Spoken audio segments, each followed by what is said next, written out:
ఇప్పుడు 2022-2023లో తెలంగాణ రాష్ట్రానికి సంబంధించిన మొత్తం వ్యవసాయ ఉత్పత్తి సాగు విస్తీర్ణం 222 లక్షల ఎకరాలు 414 లక్షల మెట్రిక్ టన్స్.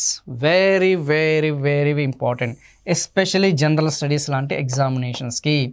ఫ్యాక్చువల్ డాటా అనేది అడిగితే ఏదో ఒక ఎగ్జామినేషన్లో పంటల యొక్క సాగు విస్తీర్ణం, పంటల యొక్క సేద్యపు భూమి అన్న అడుగుతాడు, లేదా అంటే మొత్తం ధాన్యాల యొక్క ఉత్పత్తి అని అడుగుతాడు. ఏదో ఒక ఎగ్జామినేషన్ పాయింట్ ఆఫ్ వ్యూలో, whether it might be SI, constable, JL కానీ, డిఎల్ కానీ, లేదంటే ల్యాబ్ టెక్నీషియన్స్కి సంబంధించిన ఎగ్జామినేషన్స్ తీసుకోండి, డిఎస్సి లాంటి ఎగ్జామినేషన్స్ తీసుకోండి, what ever might be the examination.